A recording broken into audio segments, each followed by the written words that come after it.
ಮಿತ್ರರೇ ನಮಸ್ಕಾರ. ಮಿತ್ರರೇ, ಟ್ರಂಪ್ ಮತ್ತು ಝೆಲೆನ್ಸ್ಕಿ ನಡುವೆ ಜಗಳ ಆಯ್ತಲ್ಲ, ಇಡೀ ವಿಶ್ವ ಅನೇಕ ರೀತಿಯಾಗಿ ಹೆದರ್ಕೊಂಡು ಹೋಗಿದೆ. ಭಾರತದಲ್ಲಿ ಕೂತ್ಕೊಂಡು ನೋಡಿದ್ರೆ ಇದೇನು ಬಹಳ ದೊಡ್ಡ ವಿಚಾರ, ನಮಗೇನು ಅಂತಹ ದೊಡ್ಡ ಸಮಸ್ಯೆ ಆಗುತ್ತೆ ಅಂತ ಅನ್ನಿಸ್ತಾ ಇಲ್ಲ. ಕೆಲವರು ಟ್ರಂಪ್ ಪರವಾಗಿ ಮಾತನಾಡ್ತಾ ಇದ್ದಾರೆ, ಇನ್ನೊಂದು ಕೆಲವರು ಝೆಲೆನ್ಸ್ಕಿ ಪರವಾಗಿ ಮಾತನಾಡ್ತಾ ಇದ್ದಾರೆ. ಅಂದರೆ ಝೆಲೆನ್ಸ್ಕಿ ಮಾಡಿದ್ದು ಸರಿಯಾಗಿತ್ತು, ಝೆಲೆನ್ಸ್ಕಿಯನ್ನು ಹಾಗೆ ನಡೆಸ್ಕೊಳ್ಬಾರ್ದಾಗಿತ್ತು. ಮತ್ತು ಕೆಲವರಿಗೆ ಟ್ರಂಪ್ ಮಾಡಿದ್ದು ಸರಿಯಾಗಿದೆ, ಝೆಲೆನ್ಸ್ಕಿ ಅಂತಹ ಒಳ್ಳೆಯ ನಾಯಕನೇನಲ್ಲ, ಆತನಿಗೆ ಅಂತಹ ಕ್ರೆಡಿಬಿಲಿಟಿ ಇಲ್ಲ, ಹೀಗೆ ಮಾತನಾಡ್ತಾ ಇದ್ದಾರೆ. ಭಾರತಕ್ಕೆ ಇದರ ದೊಡ್ಡ ಪರಿಣಾಮ ಇಲ್ಲ. ಆದರೆ ಮಿತ್ರರೇ, ಪಾಶ್ಚಿಮಾತ್ಯರು ನಿದ್ದೆ ಮಾಡ್ತಾ ಇಲ್ಲ. ಮುಖ್ಯವಾಗಿ ಯುರೋಪ್ನ ಎಲ್ಲ ದೇಶಗಳಲ್ಲೂ ಕೂಡ ಆತಂಕ ಶುರುವಾಗ್ಬಿಟ್ಟಿದೆ. ಇವತ್ತು ಝೆಲೆನ್ಸ್ಕಿಗೆ ಏನು ಸ್ಥಿತಿ ಉಂಟಾಯಿತೋ ಅದು ನಾಳೆ ನಮಗೂ ಕೂಡ ಆಗತ್ತೆ.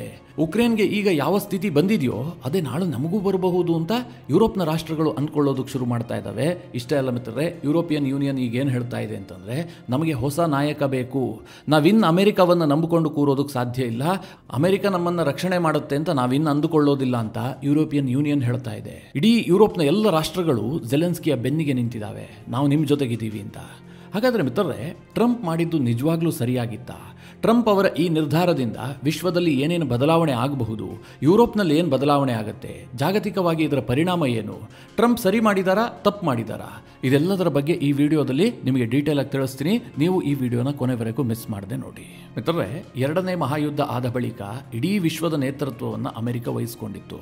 ಅವರೊಂದು ರೀತಿಯಲ್ಲಿ ಅನಭಿಷಕ್ತ ದೊರೆಯಾಗಿ ಮೆರೀತಾ ಇದ್ರು. ಅಮೆರಿಕ ಏನು ಹೇಳುತ್ತೋ ಅದೇ ಶಾಸನ. ಅಮೆರಿಕ ಹಾಕಿದ ಗೆರೆಯನ್ನು ಯಾರೂ ಕೂಡ ದಾಟ್ತಾ ಇರಲಿಲ್ಲ. ಅಮೆರಿಕ ಸರ್ವಾಧಿಕಾರಿಗಳ ವಿರುದ್ಧವಾಗಿತ್ತು, ಕಮ್ಯುನಿಸಂ ವಿರುದ್ಧವಾಗಿತ್ತು. ಅಮೆರಿಕ ಪ್ರಜಾಪ್ರಭುತ್ವ ರಕ್ಷಕ ಅನ್ನುವ ರೀತಿಯಲ್ಲಿ ಪೋಸ್ ಕೊಟ್ಕೊಂಡು ಬಂದಿತ್ತು. ಅದಕ್ಕೋಸ್ಕರವಾಗಿ ಅವರು ಬಿಲಿಯನ್ ಗಟ್ಟಲೆ ಡಾಲರ್ ಹಣವನ್ನು ಕೂಡ ಇನ್ವೆಸ್ಟ್ ಮಾಡ್ತಾ ಇದ್ರು. ಯಾವುದೋ ದೇಶದಲ್ಲಿ ಏನೋ ಸಮಸ್ಯೆ ಆದರೂ ಕೂಡ ಅಮೆರಿಕ ಅಲ್ಲಿಗೆ ಹೋಗ್ತಾ ಇತ್ತು, ಅಲ್ಲೇನೋ ಚಾಲೂ ಮಾಡೋದಕ್ಕೋಸ್ಕರವಾಗಿ ಟ್ರೈ ಮಾಡ್ತಾ ಇತ್ತು. ಹೀಗಾಗಿ ಅಮೆರಿಕಾಗೆ ತನ್ನದೇ ಆದಂತಹ ಒಂದು ಘನತೆ ಕೂಡ ಇತ್ತು.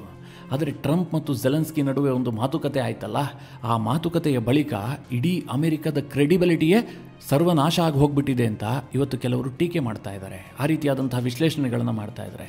ಹಾಗಾದರೆ ನಿಜವಾಗ್ಲೂ ಹಾಗಾಗಿದೆಯಾ? ಝೆಲೆನ್ಸ್ಕಿಯನ್ನು ಬೆಂಬಲಿಸಿಲ್ಲ ಅನ್ನುವ ಒಂದೇ ಒಂದು ಕಾರಣಕ್ಕೋಸ್ಕರವಾಗಿ ಮುಂದಿನ ದಿನಗಳಲ್ಲಿ ಅಮೆರಿಕ ನಂಬಿಕೆ ಕಳೆದುಕೊಳ್ಳುತ್ತಾ ಅಂತ ಕೇಳಿದ್ರೆ ಒಂದು ಮಟ್ಟಿಗೆ ಹೌದು ಮಿತ್ರರೇ. ಯಾಕೆ ಗೊತ್ತಾ? ಅಮೆರಿಕ ಎರಡನೇ ಮಹಾಯುದ್ಧದ ಬಳಿಕ ನ್ಯಾಟೋವನ್ನು ರಚನೆ ಮಾಡಿತು. ಯುರೋಪ್ನ ಅನೇಕ ದೇಶಗಳ ರಕ್ಷಣೆಯ ಹೊಣೆಯನ್ನು ಅಮೆರಿಕ ಹೊತ್ತುಕೊಂಡಿತ್ತು ನ್ಯಾಟೋ ಮೂಲಕವಾಗಿ. ಆದರೆ ಈಗ ಟ್ರಂಪ್ ಏನು ಮಾಡ್ತಾ ಇದ್ದಾರೆ?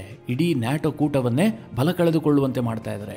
ನ್ಯಾಟೋ ನಮಗೆ ಇಂಪಾರ್ಟೆಂಟ್ ಅಲ್ಲ, ಅಮೆರಿಕ ಏನೇ ಇದ್ರೂ ಕೂಡ ಅಮೆರಿಕದ ಬಗ್ಗೆ ಮಾತ್ರ ಯೋಚನೆ ಮಾಡುತ್ತೆ, ಅಮೆರಿಕದ ಲಾಭದ ಬಗ್ಗೆ ಯೋಚನೆ ಮಾಡುತ್ತೆ. ಯುರೋಪ್ನಲ್ಲಿ ಏನಾದರೂ ನಮಗೇನಂತೆ ಅಂತ ಟ್ರಂಪ್ ಹೇಳದಂತಿದೆ. ಯಾಕೆಂದರೆ ಝೆಲೆನ್ಸ್ಕಿಯ ಜೊತೆಗೆ ಅವರು ನಡೆದುಕೊಂಡಿದ್ದು ಅದೇ ರೀತಿಯಾಗಿದೆ. ನಮಗೆ ಶಾಂತಿ ಬೇಕು, ನಾವು ಯುದ್ಧವನ್ನು ಮಾಡೋದಿಲ್ಲ, ರಷ್ಯಾ ಜೊತೆಗೆ ನೀವು ಶಾಂತಿ ಮಾಡಿಕೊಳ್ಳಿ, ಅಲ್ಲೇನು ಅವರು ಭೂಮಿಯನ್ನು ಗೆದ್ದುಕೊಂಡಿದ್ದಾರೆ, ಬಿಟ್ಟು ಕೊಟ್ಬಿಡಿ, ಈ ರೀತಿಯ ಟೋನ್ನಲ್ಲಿ ಟ್ರಂಪ್ ಮಾತನಾಡಿದ್ದಾರೆ. ಅಂದರೆ ರಷ್ಯಾ ಎಷ್ಟು ವಶಕ್ಕೆ ಪಡೆದಿದೆಯೋ ಅದನ್ನು ಬಿಟ್ಕೊಡಿ, ನಿಮ್ಗೆ ಎಷ್ಟು ಉಳಿದಿದೆಯೋ ಅಷ್ಟರಲ್ಲಿ ಬದುಕಿ ಅಂತ. ಅಂದರೆ ರಷ್ಯಾದವರು ಮಾಡಿದಂತಹ ಯುದ್ಧ, ರಷ್ಯಾದವರ ಅಗ್ರೆಷನ್, ಪುತಿನ್ ಅವರ ಸರ್ವಾಧಿಕಾರ ಎಲ್ಲವುದನ್ನು ಕೂಡ ಒಪ್ಪಿಕೊಂಡಂತಾಗತ್ತೆ. ನಿಮಗೆ ನೆನಪಿರಲಿ ಮಿತ್ರರೇ, ಅಮೆರಿಕ ಯಾವತ್ತೂ ಕೂಡ ರಷ್ಯಾ ಅತ್ಯಂತ ಪ್ರಬಲವಾದಂತಹ ದೇಶ, ಅವರು ಸರ್ವಶಕ್ತರು ಅಂತ ಯಾರೂ ಒಪ್ಕೊಂಡಿಲ್ಲ. ರಷ್ಯಾ ಬಳಿಯಲ್ಲಿ ಶಕ್ತಿ ಇದೆ ಅಂತ ಅಮೆರಿಕಾಗೂ ಗೊತ್ತು, ಪಾಶ್ಚಿಮಾತ್ಯ ದೇಶಗಳಿಗೂ ಕೂಡ ಗೊತ್ತು. ಆದರೆ ಅವರು ಅದನ್ನು ಯಾವತ್ತೂ ಕೂಡ ಓಪನ್ ಆಗಿ ಹೇಳ್ತಾ ಇರಲಿಲ್ಲ, ರಷ್ಯಾ ಸರ್ವಶಕ್ತ ಅಂತ.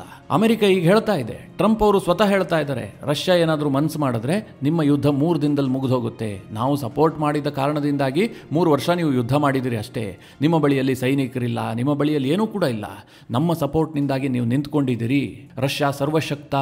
ಇದನ್ನು ಟ್ರಂಪ್ ಒತ್ತಿ ಒತ್ತಿ ಹೇಳ್ತಾ ಇದ್ದಾರೆ. ಮಿತ್ರರೇ, ಕೇವಲ ಝೆಲೆನ್ಸ್ಕಿ ಅವರ ಜೊತೆಗೆ ಮಾತನಾಡುವಂಥ ಸಂದರ್ಭದಲ್ಲಿ ಟ್ರಂಪ್ ಈ ಮಾತನ್ನು ಹೇಳಿದ್ದಾರೆ ಅಂತ ಅಂದುಕೊಳ್ಬೇಡಿ. ಇತ್ತೀಚೆಗೆ ಯುಕೆಯ ಪ್ರಧಾನಿ ಸ್ಟಾರ್ಮರ್ ಕೂಡ ಟ್ರಂಪ್ ಅವರನ್ನು ಭೇಟಿಯಾಗಿದ್ರು. ಇಬ್ಬರೂ ನಾಯಕರು ತುಂಬಾ ಆತ್ಮೀಯವಾಗಿ ಮಾತುಕತೆ ನಡೆಸ್ತಾ ಇದ್ರು. ಆವೇ ಟ್ರಂಪ್ ಒಂದು ಜೋಕ್ ಮಾಡ್ತಾರೆ, ಹಾಗಾದ್ರೆ ನೀವು ರಷ್ಯಾವನ್ನ ಏಕಾಂಗಿಯಾಗಿ ಎದುರಿಸ್ತೀರಾ?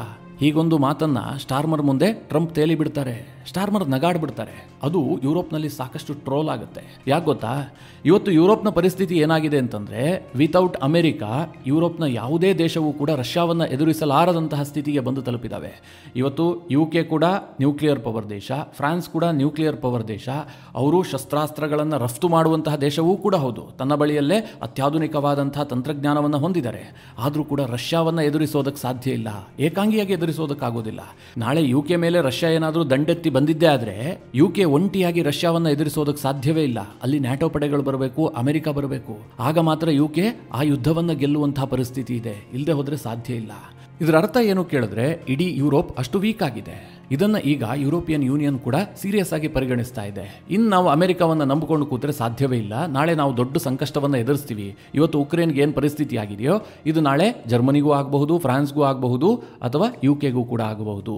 ಹೀಗಾಗಿ ನಮ್ಮ ರಕ್ಷಣೆಯನ್ನು ನಾವು ಮಾಡಿಕೊಳ್ಳಬೇಕು ಅನ್ನುವಂತಹ ಒಂದು ವಾದ ಯುರೋಪ್ನಲ್ಲಿ ಜಾಸ್ತಿ ಆಗ್ತಾ ಇದೆ. ಯಾವಾಗ ಟ್ರಂಪ್ ಮತ್ತು ಜೆಲೆನ್ಸ್ಕಿಯ ನಡುವೆ ಈ ಮಾತಿನ ಯುದ್ಧ ಆಗುತ್ತಲ್ಲ, ಅದಾದ ಬಳಿಕ ಯುರೋಪ್ನ ಎಲ್ಲ ನಾಯಕರು ಕೂಡ ಜೆಲೆನ್ಸ್ಕಿಯ ಪರವಾಗಿ ನಿಂತ್ಕೊಂಡಿದ್ದಾರೆ. ನಾವು ನಿಮ್ಮ ಜೊತೆಗಿದ್ದೀವಿ, you are never alone dear president ಅಂತ ಅನೇಕ ಯುರೋಪ್ನ ನಾಯಕರು ಟ್ವೀಟ್ ಮಾಡ್ತಾ ಇದ್ದಾರೆ. ಇದಕ್ಕೆ ಜೆಲೆನ್ಸ್ಕಿ ಕೂಡ ಥ್ಯಾಂಕ್ಸ್ ಹೇಳ್ತಾ ಇದ್ದಾರೆ. ನೀವು ಇದೇ ರೀತಿಯಾಗಿ ಸಪೋರ್ಟ್ ಮಾಡ್ತಾ ಇರಿ, ನಾವು ನಿರಂತರವಾಗಿ ರಷ್ಯಾವನ್ನು ಎದುರಿಸ್ತೀವಿ, ಇದೇ ರೀತಿಯಾಗಿ ಯುದ್ಧವನ್ನು ಮುಂದುವರಿಸ್ತೀನಿ ಅಂತ ಜೆಲೆನ್ಸ್ಕಿ ಕೂಡ ಅದಕ್ಕೆ ಥ್ಯಾಂಕ್ ಯು ಹೇಳ್ತಾ ಇದ್ದಾರೆ.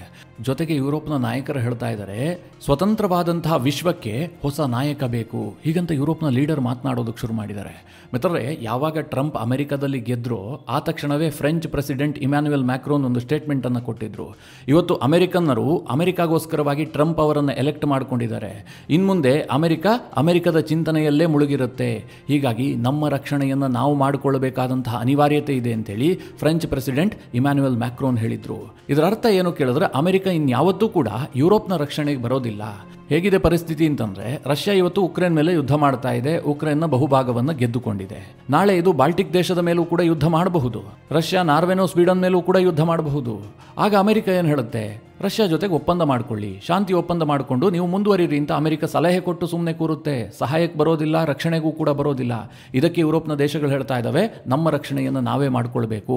ಅಮೆರಿಕವನ್ನು ನಂಬಿ ಕೂರುವಂತಹ ಪರಿಸ್ಥಿತಿ ಮುಗಿದು ಹೋದಂತಹ ಅಧ್ಯಾಯ ಅಂತ ಯುರೋಪ್ನ ರಾಷ್ಟ್ರಗಳು ಹೇಳ್ತಾ ಇದ್ದಾವೆ. ಹಾಗಾದ್ರೆ ಟ್ರಂಪ್ ಏನು ಬಯಸ್ತಾ ಇದ್ದಾರೆ? ಟ್ರಂಪ್ ಅವರ ನಿರ್ಧಾರ ಸರಿ ಇಲ್ವಾ ಕೇಳಿದ್ರೆ 100% ಸರಿ ಇಲ್ಲ. ಅಮೆರಿಕದ ವಿದೇಶಾಂಗ ನೀತಿಗೆ ವಿರುದ್ಧವಾಗಿದೆ. ಮಿತ್ರರೇ, ಟ್ರಂಪ್ ಅವರ ಬಯಕೆ ಏನು ಗೊತ್ತಾ? ಅಮೆರಿಕ ಈಗ ವಾರ್ಷಿಕವಾಗಿ $800 ರಿಂದ $850 ಬಿಲಿಯನ್ ತನ್ನ ಸೇನೆಗೆ ಬಜೆಟನ್ನು ಮೀಸಲಿಡ್ತಾ ಇದೆ. ಇದನ್ನು 50% ಕಟ್ ಆಫ್ ಮಾಡಬೇಕು. ಇದು ಅನಗತ್ಯ. ಅಮೆರಿಕದ ರಕ್ಷಣೆಗೆ ಒಂದು $400 ಬಿಲಿಯನ್ ವೆಚ್ಚ ಮಾಡಿದ್ರೆ ಸಾಕು. ನಾವು ಅನಗತ್ಯವಾಗಿ ಬೇರೆ ಬೇರೆ ದೇಶದ ವಿಚಾರಗಳಿಗೋಸ್ಕರವಾಗಿ ಹಣ ಖರ್ಚು ಮಾಡ್ತಾ ಇದ್ದೀವಿ. ಇದೇನು ನಮಗೆ ಅವಶ್ಯಕತೆ ಇಲ್ಲ ಅಂತ ಟ್ರಂಪ್ಗೆ ಅನಿಸ್ತಾ ಇದೆ. ಹೀಗಾಗಿ ಜೆಲೆನ್ಸ್ಕಿಯ ಜೊತೆಗೆ ಮಾತನಾಡುವಂತಹ ಸಂದರ್ಭದಲ್ಲಿ ಟ್ರಂಪ್ ಹೇಳಿದ್ದು, ನೀವೇನು ಬಯಸ್ತಾ ಇದ್ದೀರೋ ಅದು ನಮಗೆ ಬಯಕೆ ಇಲ್ಲ. ಅಂದ್ರೆ ನೀವು ಯುದ್ಧ ಬಯಸ್ತಾ ಇದ್ರಿ, ನಮಗೆ ಶಾಂತಿ ಬೇಕಾಗಿದೆ. ನೀವು ಬಯಸುವಂತಹ ಯುದ್ಧದಿಂದ ಕೇವಲ ಸಾವಾಗತ್ತೆ, ಯಾಮಾರಿದ್ರೆ 3ನೇ ಮಹಾಯುದ್ಧ ಕೂಡ ಆಗಿಬಿಡಬಹುದು. ನಮಗದು ಬೇಕಾಗಿಲ್ಲ ಹೀಗಂತ ಟ್ರಂಪ್ ನೇರವಾಗಿ ಹೇಳ್ತಾರೆ. ಅಂದ್ರೆ ಟ್ರಂಪ್ ಯೋಚನೆ ಮಾಡ್ತಾ ಇರುವಂತಹದ್ದು ಕೇವಲ ಬಿಸ್ನೆಸ್ ಆಂಗಲ್ ನಲ್ಲಿ ಮಾತ್ರ. ವರ್ಲ್ಡ್ ಆರ್ಡರ್ ಏನಾಗುತ್ತೆ, ಅಮೆರಿಕ ಮತ್ತು ಬೇರೆ ದೇಶಗಳ ಸಂಬಂಧ ಏನಾಗುತ್ತೆ, ಮಿತ್ರ ದೇಶಗಳ ಗತಿ ಏನಾಗುತ್ತೆ, ಯಾವ್ಯಾವ ಸರ್ವಾಧಿಕಾರಿಗಳು ಹೆಚ್ಚು ಎಮರ್ಜ್ ಆಗ್ತಾರೆ, ಇದು ಯಾವುದರ ಬಗ್ಗೆಯೂ ಕೂಡ ಟ್ರಂಪ್ ಯೋಚನೆ ಮಾಡ್ತಾ ಇಲ್ಲ. ಕೇವಲ ಅಮೆರಿಕನ್ನರ ಲಾಭ, ಅಮೆರಿಕನ್ನರ ಟ್ಯಾಕ್ಸ್ ಪೇಯರ್ಸ್ ಮನಿ, ಇದ್ರ ಬಗ್ಗೆ ಮಾತ್ರ ಫೋಕಸ್ ಮಾಡ್ತಾ ಇದ್ದಾರೆ. ಟ್ರಂಪ್ ಅವರ ಈ ನೀತಿಯಿಂದ ಸದ್ಯಕ್ಕೆ ಅಮೆರಿಕಾಗೆ ಲಾಭ ಆಗಬಹುದು, ಅಮೆರಿಕಾಗೆ ಬಹಳ ಖುಷಿಯನ್ನು ಕೂಡ ಕೊಡಬಹುದು. ಆದರೆ ಮುಂಬರುವಂತಹ ಕೆಲ ವರ್ಷಗಳಲ್ಲಿ ಅಮೆರಿಕ ಇದರಿಂದ ಹೊಡೆತ ತಿನ್ನುತ್ತೆ. ಯಾಕೆ ಗೊತ್ತಾ? ಇವತ್ತು ಅಮೆರಿಕವನ್ನ ಬ್ಲೈಂಡ್ ಆಗಿ ಎಲ್ಲರೂ ಕೂಡ ನಂಬುವಂತಹ ಒಂದು ವಾತಾವರಣ ಇತ್ತು. ಯುರೋಪ್ನ ಎಲ್ಲ ದೇಶಗಳು ಕೂಡ ಅಮೆರಿಕವನ್ನು ನಂಬಿಕೊಂಡು ಕೂತಿದ್ವು. ಈಗ ಭಾರತವೂ ಕೂಡ ಅಮೆರಿಕವನ್ನ ಒಂದಲ್ಲ ಒಂದು ರೀತಿಯಲ್ಲಿ ಡಿಪೆಂಡ್ ಆಗ್ತಾ ಇತ್ತು. ನಾಳೆ ಚೀನಾ ಮತ್ತು ಭಾರತ ಯುದ್ಧ ಆಗುತ್ತಪ್ಪ, ಆಗ ಅಮೆರಿಕ ನಮ್ಮ ಸಪೋರ್ಟಿಗೆ ಬರಬಹುದು, ಹೀಗೊಂದು ನಂಬಿಕೆ ಸಣ್ಣದಾಗಾದರೂ ಭಾರತಕ್ಕಿತ್ತು. ಇನ್ನು ಮುಂದೆ ಭಾರತ ಹಾಗೆ ಯೋಚನೆ ಮಾಡೋದಿಲ್ಲ. ನಾಳೆ ಚೀನಾ ಮತ್ತು ಭಾರತ ಯುದ್ಧ ಆದರೆ ಅಮೆರಿಕಾಗೆ ಚೀನಾದಿಂದ ಲಾಭ ಇದೆ ಅಂತಂದರೆ ಚೀನಾ ಜೊತೆ ಕೈ ಜೋಡಿಸ್ಬಿಡುತ್ತೆ. ಸಿ ಜಿಂಪಿಂಗ್ ಅಮೆರಿಕಾಗೆ ಹೋಗ್ಬಿಟ್ಟು ಒಂದು $500 ಬಿಲಿಯನ್ ಇನ್ವೆಸ್ಟ್ ಮಾಡ್ತೀನಿ ಅಂತಂದರೆ ಅಮೆರಿಕ ಸಿ ಜಿಂಪಿಂಗ್ಗೆ ಸಪೋರ್ಟ್ ಮಾಡುತ್ತೆ, ಭಾರತದ ಮೇಲೆ ಒತ್ತಡ ಹಾಕುತ್ತೆ. ನರೇಂದ್ರ ಮೋದಿಗೆ ಹೇಳ್ಬಿಟ್ಟು ನೀವು ಶಾಂತಿ ಒಪ್ಪಂದವನ್ನು ಮಾಡ್ಕೊಳ್ಳಿ, ನೀವೆಷ್ಟು ಭೂಮಿ ಕಳ್ಕೊಂಡಿದ್ರು ಅದು ಚೈನಾಗೆ ಬಿಟ್ಟುಕೊಡಿ ಅಂತ ಅಂದ್ಬಿಟ್ರೆ ಏನು ಗತಿ? ಈ ರೀತಿಯಾಗಿ ಪ್ರತಿಯೊಂದು ದೇಶವೂ ಕೂಡ ಯೋಚನೆ ಮಾಡೋದಕ್ಕೆ ಶುರು ಮಾಡುತ್ತೆ. ಇದರ ಅರ್ಥ ಏನು ಕೇಳಿದ್ರೆ, ಟೋಟಲ್ ಅಮೆರಿಕದ ಕ್ರೆಡಿಬಿಲಿಟಿಯೇ ಹೋಗುತ್ತೆ. ಯಾರು ಅವರನ್ನು 3 ಕಾಸಿಗೆ ನಂಬೋದಕ್ಕೆ ಸಾಧ್ಯ ಇಲ್ಲ ಅನ್ನುವಂಥ ಪರಿಸ್ಥಿತಿ ಉಂಟಾಗುತ್ತೆ. ಇಲ್ಲಿ ಒಂದು ಅರ್ಥ ಮಾಡ್ಕೊಳ್ಳಿ, ನಾನು ಜೆಲೆನ್ಸ್ಕಿಯನ್ನು ಸಪೋರ್ಟ್ ಮಾಡ್ತಾ ಇಲ್ಲ. ಜೆಲೆನ್ಸ್ಕಿಯ ವಾದವೂ ಕೂಡ ಸರಿ ಇಲ್ಲ. ಜೆಲೆನ್ಸ್ಕಿ ಏನು ಹೇಳ್ತಾರೆ, ರಷ್ಯಾ ಯುದ್ಧವನ್ನು ನಿಲ್ಲಿಸಬೇಕು, ಆದರೆ ಯಾವ ಕಾರಣಕ್ಕೂ ಕೂಡ ನಾನು ಶಾಂತಿಯ ಒಪ್ಪಂದಕ್ಕೆ ಬರೋದಿಲ್ಲ. ಅಂದರೆ ರಷ್ಯಾ ಹೇಳಿದ್ದು ಏನನ್ನೂ ಕೂಡ ನಾನು ಕೇಳೋದಿಲ್ಲ ಅನ್ನುವಂಥದ್ದು ಜೆಲೆನ್ಸ್ಕಿಯ ವಾದ. ಮಿತ್ರರೇ, ಶಾಂತಿ ಸ್ಥಾಪನೆ ಆಗಬೇಕು ಅಂತಂದರೆ ನೀವು ಒಂದಷ್ಟು ಬಗ್ಗಲೇಬೇಕಾಗತ್ತೆ. ಎರಡೂ ಕಡೆಯವರು ಒಂದಷ್ಟು ಒಪ್ಪಂದಗಳನ್ನು ಮಾಡಿಕೊಳ್ಳಲೇಬೇಕಾಗತ್ತೆ. ಯಾವಾಗಲೂ ನನ್ನ ಕೈಯೇ ಮೇಲಾಗಿರಬೇಕು, ನಾನೇನೂ ತಪ್ಪು ಮಾಡಿಲ್ಲ ಅಂತಂದರೆ ಸಾಧ್ಯ ಇಲ್ಲ. ರಷ್ಯಾ ಈಗ ವಿನ್ನಿಂಗ್ ಪೊಸಿಷನ್ನಲ್ಲಿದೆ, ಅವ್ರ ಕೈ ಮೇಲಾಗಿದೆ. ಇಂತಹ ಸಂದರ್ಭದಲ್ಲಿ ಜೆಲೆನ್ಸ್ಕಿ ಸ್ವಲ್ಪ ಬಗ್ಗಲೇಬೇಕಾಗ್ತಾ ಇತ್ತು. ಆದರೆ ಜೆಲೆನ್ಸ್ಕಿ ಅದಕ್ಕೆ ರೆಡಿ ಇಲ್ಲ. ನಾನು ಯುದ್ಧ ಮಾಡ್ತೀನಿ, ನಮ್ಮ ಸ್ವಾಭಿಮಾನ, ನಮ್ಮ ಭೂಮಿಯನ್ನು ಬಿಟ್ಕೊಡೋದಿಲ್ಲ. ಜೆಲೆನ್ಸ್ಕಿ ಎಂತಹ ವಿತಂಡವಾದ ಮಾಡ್ತಾ ಇದ್ದಾರೆ ಅಂತಂದ್ರೆ, ರಷ್ಯಾ 2014-15ರಲ್ಲಿ ಕ್ರಿಮಿಯಾವನ್ನು ವಶಕ್ಕೆ ಪಡೆದಿದೆ. ಈಗ ಜೆಲೆನ್ಸ್ಕಿ ಹೇಳ್ತಿರೋದೇನೋ ಕೇಳಿದ್ರೆ, ಈಗ ರಷ್ಯಾ ಗೆದ್ದುಕೊಂಡಿದೆಯಲ್ಲ ಅದನ್ನ ಮಾತ್ರ ಬಿಟ್ಟು ಹೋಗೋದಲ್ಲ, 2015ರಲ್ಲಿ ಗೆದ್ದಂತಹ ಕ್ರಿಮಿಯಾವನ್ನ ಕೂಡ ಉಕ್ರೇನ್ಗೆ ವಾಪಸ್ ಕೊಟ್ಬಿಡಬೇಕು, ರಷ್ಯಾ ಖಾಲಿ ಕೈಲಿ ವಾಪಸ್ ಹೋಗಬೇಕು ಅನ್ನುವ ರೀತಿಯಲ್ಲಿ ಜೆಲೆನ್ಸ್ಕಿ ವಾದ ಮಂಡಿಸ್ತಾ ಇದ್ದಾರೆ. ಪುತಿನ್ಗೆ ತಲೆಯಲ್ಲಿ ಹುಳ ಬಿದ್ದಿದೆಯಾ? $100 ಬಿಲಿಯನ್ ಅನ್ನ ಖರ್ಚು ಮಾಡಿ ಸಾವಿರಾರು ಸೈನಿಕರನ್ನ ಕಳೆದುಕೊಂಡು ಗೆದ್ದಂತಹ ಪ್ರದೇಶವನ್ನ ಉಕ್ರೇನ್ಗೆ ಬಿಟ್ಟುಕೊಟ್ಟು ಸುಮ್ಮನೆ ವಾಪಸ್ ಹೋಗೋದಕ್ಕೆ. ಗೆದ್ದವರು ಯಾವತ್ತೂ ಕೂಡ ಆ ರೀತಿಯಾದಂತಹ ಯೋಚನೆಯನ್ನ ಮಾಡೋದೇ ಇಲ್ಲ. ಅವರು ಹೆಚ್ಚು ಲಾಭದ ಲೆಕ್ಕಾಚಾರದಲ್ಲಿರ್ತಾರೆ. ಈಗ ಬದುಕಬೇಕಾಗಿರುವಂತಹದ್ದು ಯಾರು? ಉಕ್ರೇನ್ನವರು. ಬೀಸೋದೊಣ್ಣೆಯಿಂದ ತಪ್ಪಿಸಿಕೊಂಡ್ರೆ 1000 ವರ್ಷ ಆಯಸ್ಸು ಅಂತ ಹೇಳಿ ಸದ್ಯಕ್ಕೆ ಒಂದು ಶಾಂತಿ ಒಪ್ಪಂದವನ್ನು ಮಾಡಿಕೊಳ್ಳಬೇಕಾದಂತಹ ಅನಿವಾರ್ಯತೆ ಉಕ್ರೇನ್ಗೆ ಇದೆ. ಯಾವ ಮಟ್ಟಿಗೆ ಉಕ್ರೇನ್ ತಲುಪಿದೆ ಅಂತಂದ್ರೆ, ಸೈನಿಕರ ಕೊರತೆ ಎದುರಾಗಿ ಚಿಕ್ಕ ಚಿಕ್ಕ ಬಾಲಕರನ್ನು ಕೂಡ ಸೈನ್ಯಕ್ಕೆ ಕಳುಹಿಸುವಂತಹ ಪರಿಸ್ಥಿತಿ ಉಕ್ರೇನ್ಗೆ ಬಂದುಬಿಟ್ಟಿದೆ. ಇಂತಹ ಪರಿಸ್ಥಿತಿಯಲ್ಲಿ ಜೆಲೆನ್ಸ್ಕಿ ಅವರ ವಾದವನ್ನು ಕೂಡ ಒಪ್ಪೋದಕ್ಕೆ ಸಾಧ್ಯ ಇಲ್ಲ. ಹಾಗಂತ ಟ್ರಂಪ್ ಅವರ ನಿರ್ಧಾರಗಳೂ ಕೂಡ ಜಗತ್ತಿಗೆ ಒಳ್ಳೆಯದಂತೂ ಕೂಡ ಅಲ್ಲ. ಮಿತ್ರ ದೇಶದ ನಾಯಕನನ್ನ ಕರೆಸಿ ಮೀಡಿಯಾ ಮುಂದೆ ಅವಮಾನ ಮಾಡಿ ಕಳುಹಿಸೋದಿದೆಯಲ್ಲ, ಇದು ಅಮೆರಿಕದ ಕ್ರೆಡಿಬಿಲಿಟಿಯನ್ನೇ ಮಣ್ಣು ಪಾಲು ಮಾಡಿಬಿಟ್ಟಿದೆ. ನಾಳೆ ಇದು ಯಾವ ದೇಶಕ್ಕೆ ಬೇಕಾದರೂ ಆಗ್ಬಹುದು. ನಾನು ಆಗಲೇ ಒಂದು ಉದಾಹರಣೆ ಕೊಟ್ಟೆ. ಯುಕೆಯ ಪ್ರಧಾನಿ ಬಂದಂತಹ ಸಂದರ್ಭದಲ್ಲಿ ಅವರಿಗೆ ಟ್ರಂಪ್ ಪ್ರಶ್ನೆ ಕೇಳ್ತಾರೆ, ನೀವು ಏಕಾಂಗಿಯಾಗಿ ರಷ್ಯಾವನ್ನು ಗೆಲ್ಲೋದಕ್ಕೆ ಸಾಧ್ಯ ಇದೆಯಾ ಅಂತ. ಅಂದ್ರೆ ಯುಕೆ ತುಂಬಾ ವೀಕ್ ಆಗಿದೆ ಅನ್ನೋದನ್ನ ಅವರ ಬಾಯಿಂದಲೇ ಹೇಳಿಸುವಂತಹ ಪ್ರಯತ್ನ ಇದು. ತನ್ನ ಮಿತ್ರರನ್ನ ವೀಕ್ ಮಾಡುವಂತಹ ಕೆಲಸವನ್ನ ಅಮೆರಿಕ ಮಾಡ್ತಾ ಇದೆ. ನಾಳೆ ಇದು ಅಮೆರಿಕಾಗೆ ಬಹಳ ದುಬಾರಿಯಾಗಿ ಪರಿಣಮಿಸುತ್ತೆ. ಮಿತ್ರರೇ, ಈ ಎಲ್ಲ ವಿಚಾರಗಳ ಬಗ್ಗೆ ಭಾರತ ಯಾಕೆ ತಲೆ ಕೆಡಿಸ್ಕೊಳ್ಬೇಕು ಅಂತಂದ್ರೆ, ನನಗಿರುವಂತಹ ಆತಂಕ ಏನು ಗೊತ್ತಾ? ಇವತ್ತು ಯುರೋಪ್ ಬೇರೆಯ ಮಾರ್ಗದ ಬಗ್ಗೆ ಯೋಚನೆ ಮಾಡ್ತಾ ಇದೆ. ನಾಳೆ ಯುರೋಪ್ ಅಮೆರಿಕದಿಂದ ದೂರ ಆಯಿತು ಅಂತ ಅಂದುಕೊಳ್ಳಿ. ಯುರೋಪ್ನ ರಾಷ್ಟ್ರಗಳು ಚೀನಾಗೆ ತೀರಾ ಹತ್ತಿರವಾದರೆ ಚೀನಾ ನಿಧಾನವಾಗಿ ವಿಶ್ವ ನಾಯಕನ ಪಟ್ಟಕ್ಕೆ ಬಂದು ಕೂತ್ಕೊಂಡ್ಬಿಡುತ್ತೆ. ಎಲ್ಲರೂ ಕೂಡ ಚೀನಾ ಏನು ಹೇಳ್ತಾರೋ ಅದನ್ನು ಕೇಳುವಂತಹ ಪರಿಸ್ಥಿತಿ ಬಂದುಬಿಡುತ್ತೆ. ಇದು ಬಹಳ ಆತಂಕಕಾರಿಯಾದಂತಹ ವಿಚಾರ. ಭಾರತಕ್ಕೆ ಇದು ಕನ್ಸರ್ನಿಂಗ್ ವಿಚಾರ. ಅಮೆರಿಕ ಈ ರೀತಿಯಾಗಿ ಐಸೋಲೇಟ್ ಆಗ್ತಾ ಹೋಗುವಂಥದ್ದು, ಅಮೆರಿಕ ತನ್ನ ವಿಚಾರಗಳ ಬಗ್ಗೆ ಮಾತ್ರ ಫೋಕಸ್ ಮಾಡಿ ಒಂದು ರೀತಿಯಲ್ಲಿ ಈ ಹಿಂದಿನ ಎಲ್ಲ ಪ್ರಯತ್ನವನ್ನು ಮಣ್ಣು ಪಾಲು ಮಾಡಿಬಿಟ್ಟು ಅಸಂಬದ್ಧ ವಿದೇಶಾಂಗ ನೀತಿಯನ್ನು ಅಳವಡಿಸಿಕೊಂಡಿದ್ದೇ ಆದರೆ ಚೈನಾಗೆ ಲಾಭ ಆಗುತ್ತೆ. ಚೈನಾಗೆ ಲಾಭ ಆಯಿತು ಅಂತಂದರೆ ಅದು ಭಾರತಕ್ಕೆ ನಷ್ಟ ಆದಂತೆ. ಇದು ನನ್ನ ವೈಯಕ್ತಿಕ ಆತಂಕ. ಈ ಹಿಂದೆ ಅಮೆರಿಕದಲ್ಲಿ ಡೆಮಾಕ್ರೆಟಿಕ್ಗಳು ಅಧಿಕಾರಕ್ಕೆ ಬರಲಿ ಅಥವಾ ರಿಪಬ್ಲಿಕನ್ ಪಕ್ಷ ಅಧಿಕಾರಕ್ಕೆ ಬರಲಿ, ಅವರ ವಿದೇಶಾಂಗ ನೀತಿಯಲ್ಲಿ ಬಹಳ ದೊಡ್ಡ ಶಿಫ್ಟ್ ಅಂತ ಏನು ಆಗ್ತಾ ಇರಲಿಲ್ಲ. ಜಾರ್ಜ್ ಡಬ್ಲ್ಯೂ ಬುಷ್ ತೆಗೆದುಕೊಂಡಂತಹ ನಿರ್ಧಾರವನ್ನು ಕಂಪ್ಲೀಟ್ ಆಗಿ ಉಲ್ಟಾ ಮಾಡ್ತಾರೆ ಒಬಾಮಾ ಅಂತ ಹೇಳೋದಕ್ಕೆ ಸಾಧ್ಯ ಇರಲಿಲ್ಲ, ಹಾಗೆ ಮಾಡೂ ಇರಲಿಲ್ಲ. ಅದನ್ನೇ ಕಂಟಿನ್ಯೂ ಮಾಡ್ತಾ ಇದ್ರು, ನಿಧಾನವಾಗಿ ಸ್ವಲ್ಪ ಶಿಫ್ಟ್ ಮಾಡ್ತಾ ಇದ್ರು. ಈ ಉದಾಹರಣೆಗೆ ನಿಮ್ಗೆ ಅರ್ಥ ಆಗುವಾಗ ಹೇಳಬೇಕು ಅಂತಂದ್ರೆ, ಭಾರತದಲ್ಲಿ ಈ ಹಿಂದೆ ಮನಮೋಹನ್ ಸಿಂಗ್ ಅವರ ಸರ್ಕಾರ ಇತ್ತಪ್ಪ, ಅವ್ರದ್ದೇ ಆದಂತಹ ಒಂದು ವಿದೇಶಾಂಗ ನೀತಿ ಇರುತ್ತೆ. ನಂತರ ನರೇಂದ್ರ ಮೋದಿ ಅವರು ಅಧಿಕಾರಕ್ಕೆ ಬರ್ತಾರೆ. ಆ ಸಂದರ್ಭದಲ್ಲಿ ಕಂಪ್ಲೀಟ್ ಶಿಫ್ಟ್ ಮಾಡೋದಕ್ಕೆ ಸಾಧ್ಯ ಇಲ್ಲ. ಅಥವಾ ಈಗ ನರೇಂದ್ರ ಮೋದಿ ಅವರ ಸರ್ಕಾರ ಒಂದು ವಿದೇಶಾಂಗ ನೀತಿಯನ್ನು ಅಡಾಪ್ಟ್ ಮಾಡಿಕೊಂಡಿರುತ್ತೆ. ನಾಳೆ ಇನ್ನೊಂದು ಸರ್ಕಾರ ಬಂದಂತಹ ಸಂದರ್ಭದಲ್ಲಿ ಅದನ್ನು ಕಂಪ್ಲೀಟ್ ಶಿಫ್ಟ್ ಮಾಡೋದಕ್ಕೂ ಸಾಧ್ಯ ಇಲ್ಲ. ಪಾಕಿಸ್ತಾನ ಮತ್ತು ಭಾರತದ ನಡುವೆ ದ್ವೇಷ ಇದೆಯಪ್ಪ, ನಾಳೆ ಹೊಸ ಸರ್ಕಾರ ಬಂದಿದ್ದು ಇಲ್ಲ, ಪಾಕಿಸ್ತಾನ ಮತ್ತು ಭಾರತದ ನಡುವೆ ಯಾವುದೇ ದ್ವೇಷ ಇಲ್ಲ, ಎಲ್ಲವೂ ಮುಕ್ತವಾಗಿ ನಡೆಯುತ್ತೆ, ನಾವು ರಾಜತಾಂತ್ರಿಕ ಸಂಬಂಧವನ್ನು ಇಟ್ಟುಕೊಳ್ತೀವಿ ಅಂತ ದಿನ ಬೆಳಗಾಗುವಷ್ಟರಲ್ಲಿ ಹೇಳೋದಕ್ಕೆ ಸಾಧ್ಯ ಇಲ್ಲ.